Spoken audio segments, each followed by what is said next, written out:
m'appelle Yannick Beunier, je travaille à l'ambassade de France et notre vie est en danger maintenant. Si vous faites rien, ils vont nous exécuter. Il faut absolument faire quelque chose le plus rapidement possible. Les autorités algériennes pensent à un coup de bluff du commando. L'appel désespéré de Yannick Beunier reste sans réponse. Yahya profère de nouvelles menaces à l'encontre du ministre de l'Intérieur algérien. من الباب الاخرى والله ما على بالنا بكم على بالكم طحتوا مع ناس عندهم عقيده ثم هم رايحين يولوا اللور على بالك والله غادي انو ولا غنريحوا معكم انو حنا جنود الرحمن يا محايلك سمانا ربي جنود الرحمن حنا هما اللي نجاهدوا في الدين هذا ولا غنشوف نضربوكم وين نحبوا ووقت اللي نحبوا وما عندكم ما راح ديروا لنا وما تخوفونا بحتى حاجه فهمت يا سي شباب حنا الطوق راح نطلعوه لكم ديجا الباب راهم مليون تفتح ودوك تسمع لا نوفال كيفاش يضربوا بحبه ويطيحوا ليه ودير واش تحب واش تحب حنا ماناش مولين اللور ماناش مولين اللور شوف حنا شوف قادرين دوك نطربقوا على لافيون ونخلطوش ونواجهوا معاك فهمت كيفاش ماناش مولين اللور.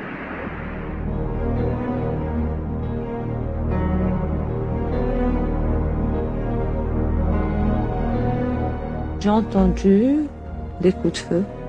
Et ça y est, ils l'ont tué. C'était le soir, tard. L'indignation, la peur, l'horreur, quoi. Yahya a mis sa menace à exécution. Un des terroristes étale alors des journaux sur la flaque de sang avant de jeter le corps de Yannick Beunier sur le tarmac. Un véhicule blindé des ninjas vient récupérer le cadavre. Yahya annonce alors que le commando va exécuter un passager toutes les heures si l'avion n'est pas autorisé à décoller. C'est très très très dur parce que d'abord au bout de 2 jours on le connaissait, on a donc perdu quelqu'un de cher, mais surtout c'est toute notre stratégie de communication qui était anéantie, c'est-à-dire qu'ils étaient encore capables de tuer. Je leur ai dit, est-ce que ça va continuer comme ça? Est-ce que c'est ce que vous voulez?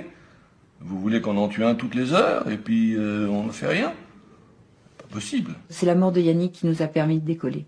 C'est-à-dire que là, je ne sais pas quelles ont été les négociations, mais on a eu l'autorisation de décoller 3 heures après.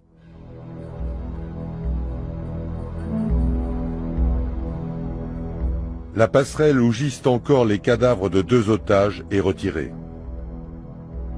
C'est une victoire pour le commando et une défaite politique pour les autorités algériennes qui ressentent une vive humiliation. Les services de renseignement algériens restent persuadés que le commando est prêt à se lancer dans une opération kamikaze en France. Mais pour Paris, Alger devait céder. Et Alger a fini par céder. Le président Zeroual donne l'ordre de laisser décoller l'avion. En accord avec les autorités françaises, il refuse de ravitailler l'appareil en kérosène afin de l'obliger à se poser à Marignane. Ce que nous redoutions, c'est qu'il y ait un attentat suicide sur Paris. C'est pourquoi j'avais donné l'ordre que l'atterrissage ait lieu à Marignane et qu'on ne bouge plus de Marignane. À partir de l'espace aérien français, l'Airbus est encadré par des avions d'interception. Le ministre de la Défense a donné l'ordre d'abattre l'avion au cas où celui-ci dévierait de sa route et tenterait une opération suicide. Cela n'a jamais été rendu public. Lorsque l'on arrive à Marignane, on a un énorme espoir. C'est que la situation s'arrange, que le détournement soit terminé. On a déjà obtenu de quitter l'Algérie, on a fait juste cette escale technique. Pour nous, on va à Paris, donc tout va être réglé, ce sera terminé.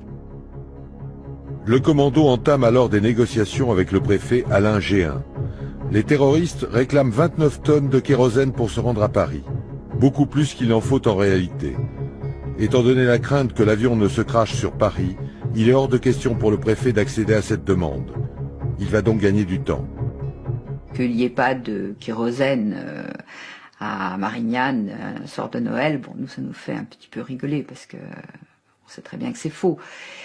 Puis après, la grève des essenciers, enfin bon, il se passe rien, on nous fait lanterner, on nous mène en bateau. Tu m'entends, monsieur le préfet? Oui, je vous écoute. Vous avez 1h30 pour que le décollera à Paris. Il est 8h10. jusqu'à 9h40. Si le départ pas, nous avons des choses à faire. Hein. C'est-à-dire tuer de nouveaux otages. À Paris, la cellule de crise se réunit. Nous avons fait le point sur la situation et aux environs de 9h du matin, j'ai donné l'ordre de l'assaut. On a des limites qui sont posées par le comportement des terroristes. En d'autres termes, si les terroristes tuent sur le territoire français, on ne peut pas rester sans réponse. Donc là, il y aurait eu intervention. Si le terroriste force le passage sur la piste pour redécoller, on ne peut pas non plus rester inactif. Je n'arriverai pas à convaincre qui que ce soit de porter un camion dont tout le monde a un peu peur. Moi, j'ai vraiment une difficulté là, et je ne vais pas pouvoir obliger un chauffeur à vous mettre un camion même à 300 mètres de l'appareil. Le préfet négocie ensuite avec les terroristes le ravitaillement de l'avion en café et en nourriture. L'ambiance est si détendue qu'un passager est autorisé à prendre des photos. Elles sont inédites.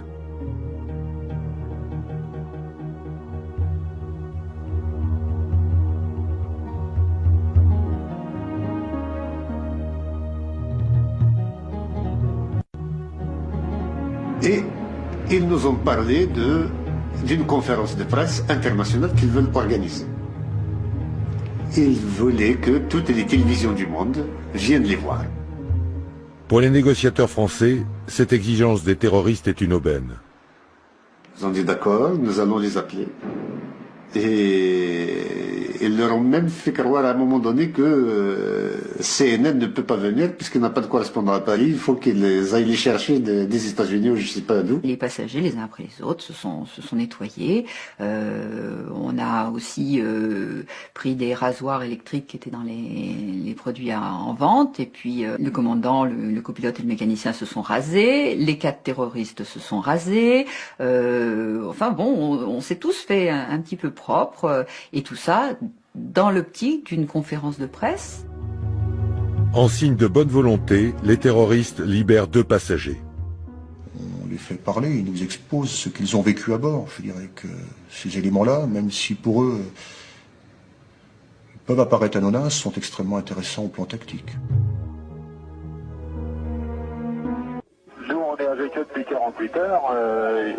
On est bien obligé de reconnaître leur détermination, mais leur parole, il faut voir que quand les passagers ont des problèmes, eh ben, ils s'intéressent à eux, et puis ils dialoguent ensemble.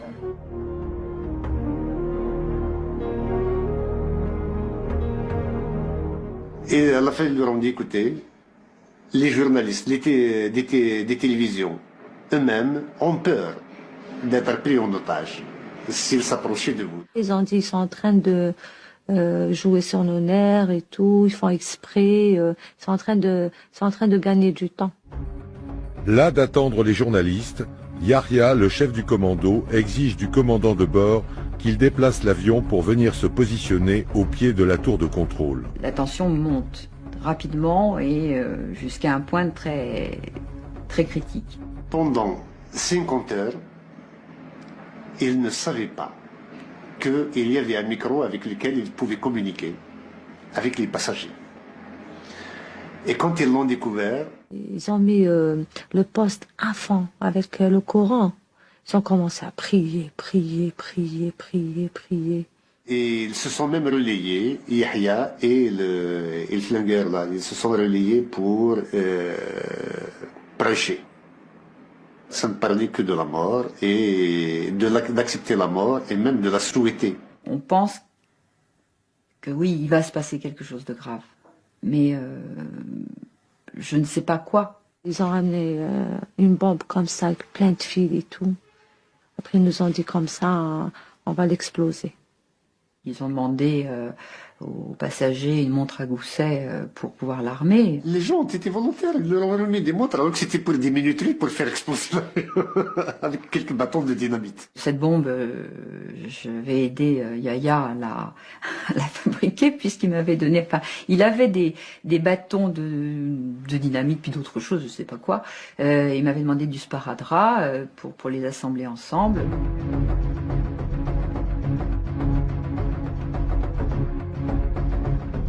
On était tout près de la mort. À l'expiration de l'ultimatum de 17 heures, un terroriste tire sur la tour de contrôle où se trouvent les négociateurs. Il est clair que là, on est dans une situation qui motive l'intervention. Donc à partir de ce moment-là, la situation est irréversible. L'avion, dans cet avion, le cockpit, dans le cockpit, le commandant de bord, le copilote, le mécanicien navigant. Et à l'instant où les tirs sont appliqués sur la tour de contrôle, la situation pour le GIGN est la suivante. Dans le cockpit, 2 terroristes, et à l'arrière de l'avion, près de la porte arrière droite et arrière gauche, 2 autres terroristes. Le schéma tactique qui est retenu, c'est un assaut dans le cadre d'un plan d'urgence, qui vise à pénétrer par la porte avant droite, ici, au moyen d'un escalier mobile, par la porte arrière droite, ici, et par la porte arrière gauche. À quelques 200 mètres de l'avion, des tirs sont appliqués par les terroristes de l'arrière sur les escaliers auto-roulants qui sont à l'arrière. Ils ont reflué vers la cabine première classe pour organiser leur défense. Ils sont rentrés dans le cockpit.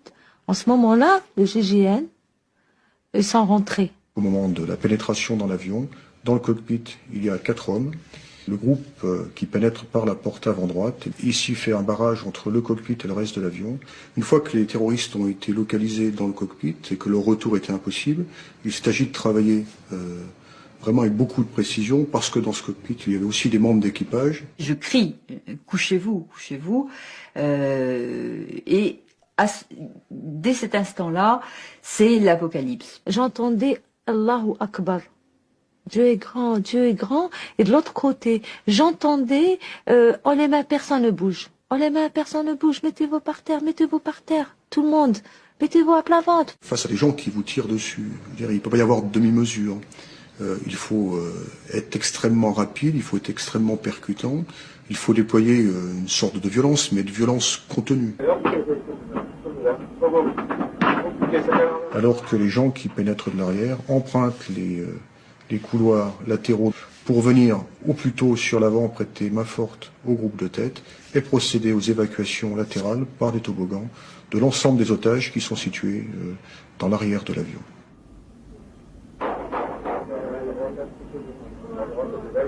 J'ai pris mon sac et j'allais sauter. Il m'a enlevé le sac, le GIGN, et l'a jeté. Il l'a jeté par terre, il m'a dit de sauter. Il m'a prise par les épaules et m'a jeté dans le toboggan.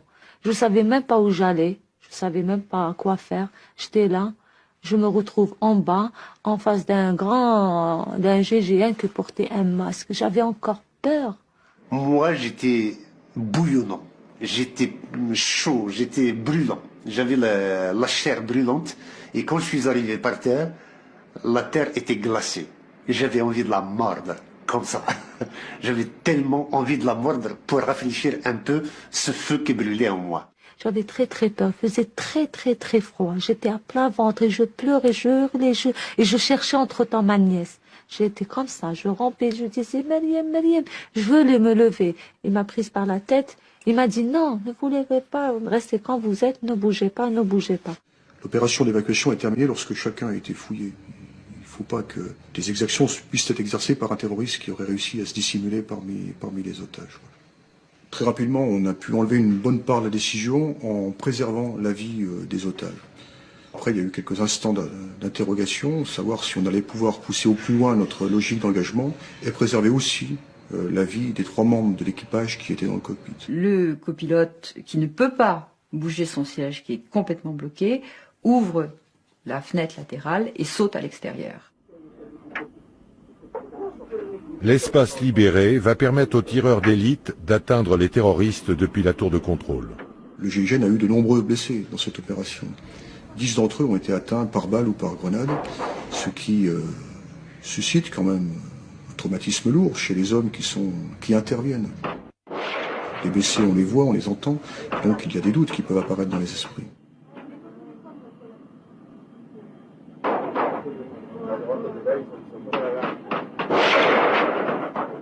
C'est le commandant de bord qui va annoncer que tous les terroristes ont été tués. Arrêtez! Il y a 2 Français au poste, ils sont tous morts. Arrêtez de tirer dans le poste. Il reste 2 Français vivants. Pour les Français! C'est qui passe dans les Français! Pour les Français! 20 minutes après le début de l'assaut, l'opération est terminée. 10 des 30 gendarmes du GIGN ainsi que 7 passagers sont blessés. La France, suivie par tous les pays occidentaux, suspend ses liaisons aériennes avec l'Algérie. Le lendemain, à Tizi Ouzou, le GIA se vengera en assassinant 4 pères blancs. Les démineurs extraient la bombe que les terroristes exhibaient devant les passagers. Elle n'était qu'un leurre. En revanche, 800 grammes d'explosifs étaient dissimulés à l'avant de l'appareil.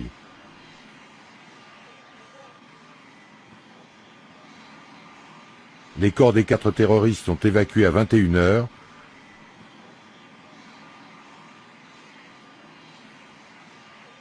Ils sont célébrés comme des martyrs par Jamel Zitouni.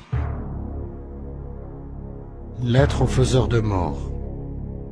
Ô avant-garde du martyr.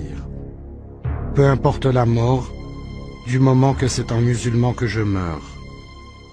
D'où qu'elle vienne, c'est pour Dieu que je tombe. Ô paradis, je me languis de te savoir si près. Il me presse de m'abreuver de tes délicieux et frais breuvages. Rendez-vous à l'ombre du paradis. Cette apologie du martyr va faire des émules.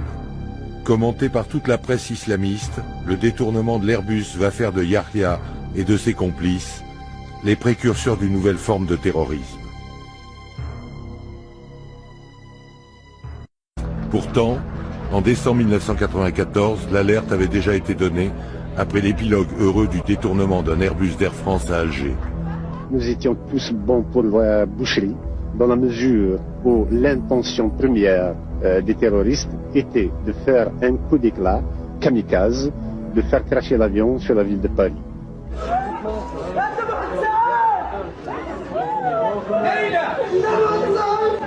En réalité, l'objectif des terroristes était une opération suicide sur Paris. Cette mise en garde, personne ne l'avait entendue. C'est le cas de Omar Chiré, seul survivant en liberté du groupe des 9 fondateurs du GIA. Il s'exprime pour la première fois sur une chaîne de télévision étrangère. L'affaire de l'Airbus français, qui a eu lieu à la fin de l'année 1994, avait été planifiée depuis longtemps par des membres du groupe islamique armé. À leur tête, il y avait Jamel Zitouni, Abdullah Kranfel et Yahya. Ces 3 personnes sont les instigateurs du détournement de l'avion. Les 4 terroristes étaient munis de ces faux badges de policiers. Ils se sont introduits par l'entrée du personnel de l'aéroport grâce à la complicité d'un commissaire de police, lui-même membre du GIA. Ils se sont ensuite rendus au pied de l'avion, à bord d'un véhicule d'Air France mis à leur disposition par un complice algérien employé par la compagnie française. C'est grâce à cette voiture qu'ils ont pu librement circuler sur le tarmac, sans éveiller les soupçons des services de sécurité algériens. Seuls les agents de nettoyage et d'approvisionnement employés par la compagnie française ont eu accès à l'appareil durant son escale à Alger. C'est donc l'un de ces agents qui a introduit le sac. 2 employés d'Air France et un commissaire de police algérien, tous membres du GIA, ont donc permis aux 4 terroristes de prendre possession de l'avion. Les 2 employés ont plongé dans la clandestinité. Le commissaire a rejoint le port d'Alger où il exerçait à la police des frontières. Ce commissaire, haut responsable du GIA, périra lors de son arrestation. L'objectif de ce détournement était de faire passer le message du groupe islamique armé en France. En effet, le GIA pensait que la France apportait un soutien total au régime algérien. Bref, Pour le GIA, l'Algérie, c'était la France. Il s'agissait donc de pousser la France à cesser de soutenir le pouvoir et le régime algérien. Qu'est-ce que pouvait faire la France? Elle pouvait assurer le gouvernement régulier de son aide financière, lui donner éventuellement son avis sur la situation, mais c'était largement et avant tout un problème strictement algérien.